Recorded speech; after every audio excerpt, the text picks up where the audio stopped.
अहिले आएर जुन संविधान संशोधन मस्यौदा समिति बन्यो त्यसमा किराँत बौद्ध सहितको हिन्दू अधिराज्य राखौँ, राज संस्था फर्क। 25 वर्ष देश चलाउनुहोस् न बालनजी, तपाईँ प्रधानमन्त्री हुनुभएको छ, त्यो आँट गर्नुहोस्। त्यसकारण तपाईँहरूको राजनीतिले तपाईँहरू एउटा संसद हुने बहानामा, एउटा मन्त्री हुने बहानामा, एउटा प्रधानमन्त्री हुने बहानामा देश र जनतालाई आज यो हालतमा पुर्याइदिनु हो। त्यसले गर्दाखेरि हिजो सदनमा मैले त पहिल्यै उठाएको कुरा हो यो, होइन? हिजो जेसुकै भए पनि हर्क साम्पाङजीले त्यति कुरा उठाउनु भयो, मलाई गर्वसँगले उहाँलाई हृदयदेखि नमन गर्न चाहन्छु। कमसेकम यो एमसीसी खारेज गरौँ, एसपीपी त हुनै नदिउँ, आइपीएस झन् हुनै नदिउँ, दलै लामा जन्माउनै नदिउँ। यति भयो भने हाम्रो देश मात्छ सदा सदाको लागि। र म तपाईँहरूलाई के भन्छु भने जस्तै एमसीसी को बारेमा र एसपीपी को बारेमा, आइपीएस को बारेमा म राम्ररी तपाईँहरूलाई बताउँछु। खास गरेर जब यो देशमा 2010 मा जमिम शाहको राजदरबारको छेउमा होटल एकानितिबाट निस्किँदै गर्दा गोली हानेर हत्या गरियो। त्यस पछाडि एक किसिमको डिजाइन त्यहाँ डिसमिस भयो डी कम्पनीको। त्यस पछाडि गएर 2012 मा त्यतिखेर बाबुराम भट्टराई प्रधानमन्त्री हुनुहुन्थ्यो। बाबुराम भट्टराईले एमसीसीको लागि एमसीसी आवश्यक छ भनेर चिठी पठाउनु भयो। त्यस पछाडि गएर नेपाली सेनाले 2015 मा गएर एसपीपी चाहिन्छ भनेर फेरि चिठी पठायो। तर यो दुईटै त्यतिखेर कार्यान्वयन भएन, यो तपाईँहरूले बुझ्नुपर्ने कुरा। र 2022 मा गएर तपाईँको एमसीसी पास भयो। एमसीसी पास भइसकेपछि एसपीपी पास गराउनलाई यो कुराहरू अघि बढ्यो। कुरा अघि बढिसकेपछि एसपीपी पास भएन। एसपीपी पास नभइसकेपछि जो एसपीपी को जुन शेरबहादुर देउपा प्रधानमन्त्री भएको बेलामा शेरबहादुर देउपाले एसपीपी पास नगर्ने निर्णय गरिसकेपछि त्यो गरेको भोलिपल्ट राजसभाको उदय भएको छ, राष्ट्रिय स्वतन्त्र पार्टीको उदय भएको छ। त्यस पछाडि म तपाईँहरूलाई के कुरा बुझाउन चाहन्छु भने एमसीसी परियोजना के हो त, र एमसीसी के का लागि लागू गरिँदैछ, र एसपीपी के का लागि लागू गरिँदैछ, आइपीएस के का लागि लागू गरिँदैछ। र यहाँ त्यति मात्रै होइन, दलै लामासम्म जन्माउने काम हुँदैछ नेपालमै। दलै लामालाई पनि नेपालमै सेल्टर दिने काम हुँदैछ, किनभने अब भारतले कुनै पनि हालतमा दलै लामालाई भारतमा बस्न दिँदैन। किनभने यो कुरा पनि तपाईँहरूले बुझ्नुपर्छ। र मैले बुदागत रूपमा एमसीसी को बारेमा म भन्न चाहन्छु। 50 अर्बको एमसीसी, तर शर्त यस्तो छ कि नेपालको कानुनभन्दा माथि छ एमसीसी। जम्मा 50 अर्बको है, फेरि कानुनलाई साइड लगाएर कानुनभन्दा माथि छ। अर्को, हामीले के विकासको नाममा हाम्रो देश बन्दकी राख्ने, हाम्रो देश बेच्ने, नेपालै सकिदिने, एउटा कुरा भयो। अर्को, अमेरिकाबाट आएको 500 मिलियन करिब 50 अर्ब अनुदान मुख्य उद्देश्य बिजुली ट्रान्समिसन लाइन, सडक मर्मत बाहिर देखिन्छ, तर भित्री खेल अर्कै छ। यो कुरा बुझ्नु पर्यो। किनभने यहाँ त लगानी जलविद्युतमा लगानी त चाइना र भारतले गरेका छ भनेपछि ट्रान्समिसन लाइन अमेरिकाले गर्छु भनेपछि उनीहरूको लगानी, उनीहरूको उत्पादन यो चाहिँ ठ्याक्कै मध्य एसियाको जुन खाडीको तेलमा अमेरिकाको राज जस्तै हो। यो पनि बिजुली उत्पादन गर्ने भारत र चाइना, स्विच थिच्ने चाहिँ अमेरिका। एमसीसी भनेको त्यो। त्यसले गर्दाखेरि सबैभन्दा विवादित सेक्सन 7(1) यो तपाईँहरूले हेर्नु होला। सम्झौतामा नेपालको कानुनभन्दा माथि, अर्थ नेपालको कानुनभन्दा एमसीसी क्लोज बलियो। एमसीसी का क्लजहरू बलिया छन् र यसलाई कानुन लाग्दैन। र हाम्रो संविधान भन्दा एउटा अनुदान ठुलो हुन सक्छ। हाम्रो संविधान भन्दा 50 अर्ब, हाम्रो देश भन्दा माथि 50 अर्ब, हाम्रो देश भन्दा माथि एमसीसी हुन सक्छ, एसपीपी हुन सक्छ, आइपीएस हुन सक्छ, अनि दलै लामा हुन सक्छ। अनि उनीहरूले त जे पनि गर्ने भए भनेपछि यो एमसीसी पास गराउनलाई कस्तो खालको नाटक गरेको होला। यो त सेनाको सोफा जस्तै इम्युनिटी हो, देशभित्र अर्को कानुनी राज्य हुन्छ, एउटा देशमा अर्को कानुनी राज्य हुन्छ। हामीले हाम्रो देश कहाँ लाँदैछौँ यो कुरा बुझ्नुपर्छ। भारतको भूमिका सेक्सन 5(1) विद्युत निर्यातमा भारतको सहमति चाहिने, नेपालको बिजुलीमा निर्णय भारतको, नेपालको बिजुलीमा भारतको निर्णय हुन्छ, यो गलत होइन।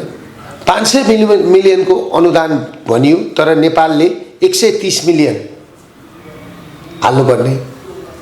अहिले त्यो बढेर 197 मिलियन, करिब 26 अर्ब आफ्नै पैसा हालेर पनि शर्त अर्काको मान्नुपर्ने। आफ्नो 26 अर्ब हालेर शर्त अर्काको मान्नुपर्ने।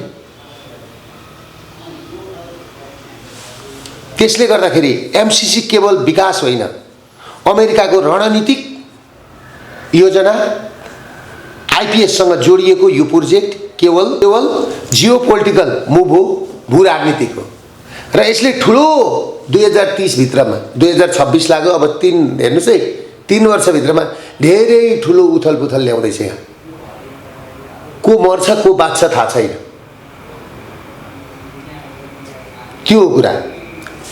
संसदले व्याख्यात्मक घोषणा गर्यो। व्याख्यात्मक घोषणा भनेको के हो? यो त उही झाडा टार्ने काम गर्यो। अन्तर्राष्ट्रिय कानुनमा खासै प्रभाव छैन नेताहरूको, अन्तर्राष्ट्रिय कानुनमा खासै प्रभाव छैन, तर नेताहरूले उही ड्यामेज कन्ट्रोल गर्ने, यसो झुक्याउने मात्रै काम गरेको छ। विकासको नाममा सार्वभौमिकता गुमाउँदै छौँ। यो के भनेको? हामीले विकासको नाममा हाम्रो सार्वभौमिकता, हाम्रो राष्ट्रियता, हाम्रो स्वाधीनता त हामीले सबै गुमाइसक्यौँ। आज त हामीले देखिसक्यौँ देशको सिंहदरबारको हालत के भयो। जनताको प्रशासनिक भवन राणाकालीन विश्व सम्पदा सूचीमा परेको सिंहदरबारको हालत हेर्नुहोस्। अहिले गएर साँच्चै नेपालीले आगो लाउँदैन। देशको सर्वोच्चता पुगेको सर्वोच्च अदालतको हालत हेर्नुहोस्, संसद भवनको हालत हेर्नुहोस्, र देशभरिका प्रहरी चौकी ओडादेखि लिएर नगरपालिकाको हालत हेर्नुहोस्। आज देशमा आम्दानीको स्रोत छैन र व्यापारीहरू सबै भाग्न थाले। शेयर बजार ओह्रालोको ओह्रालो छ, लगानी गर्नेमा मुडमा कोही पनि छैन। जहिल्यै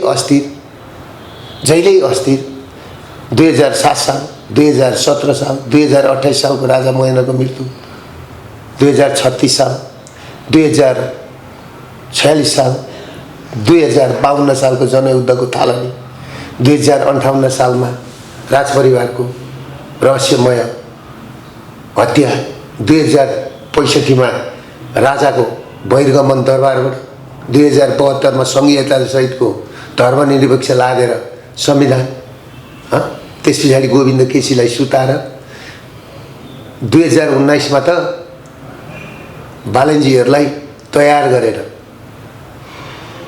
2026 मा ल्याएर आज प्रधानमन्त्री बनाइयो। त्यसले गर्दाखेरि यो एमसिसी भनेको के रहेछ अब नेपाली काङ्ग्रेसका नेताहरूले बुझुन्, खास गरेर गगन थापाले बुझ्नुपर्छ। गगन थापाले पाटा मुडेर मलाई बाहिर पठाइदिनु भन्थे, पाटा नमुडिकन बाहिर पठाइदिइसके। गगन थापाले बुझ्नुपर्ने। त्यसले गर्दाखेरि म गगनजीलाई पनि एउटा कुरो के भन्छु भने, तपाईलाई जन्मदिन आमालाई तपाईले एकपल्ट गएर सोध्नु होला, एमसिसी पास गरेको दिन आमा मैले एउटा जन्मदिने आमा तपाईँ हो, तपाईँलाई पनि जन्मदिने यो धरती हो, यो धरतीलाई मैले बेचेँ भनेर सोध्नुहोस् त तपाईँको आमाले गगनजी तपाईँलाई के भन्नुहुन्छ। त्यसकारण तपाईँहरूको राजनीतिकले तपाईँहरू एउटा संसद हुने बहानामा, एउटा मन्त्री हुने बहानामा, एउटा प्रधानमन्त्री हुने बहानामा देश र जनतालाई आज यो हालतमा पुर्याइदिनु हो। त्यसले गर्दाखेरि हिजो सदनमा मैले त पहिल्यै उठाएको कुरा हो यो, हैन? हिजो जेसुकै भए पनि हर्क साम्पाङजीले त्यति कुरा उठाउनु भयो। मलाई गर्वसँगले उहाँलाई हृदयदेखि नमन गर्न चाहन्छु। कमसेकम यो एमसिसी खारेज गरौँ, एसपिपी त हुनै नदिउँ, आइपिएस झन् हुनै नदिउँ, दलै नाममा जन्माउनै नदिउँ। यति भयो भने हाम्रो देश बाँच्छ सदा सदाको लागि।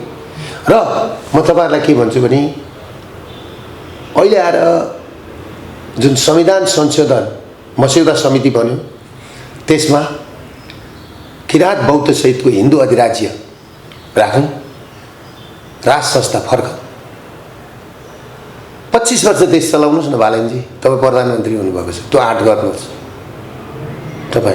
तपाईँले एउटा मौका पाउनु भएको छ। फेरि ठ्याक्कै 2007 सालमा अमेरिकाले जोगाइदिएको देश हो फेरि त्यतिखेर, नभए सिक्किम बन्दै थियो।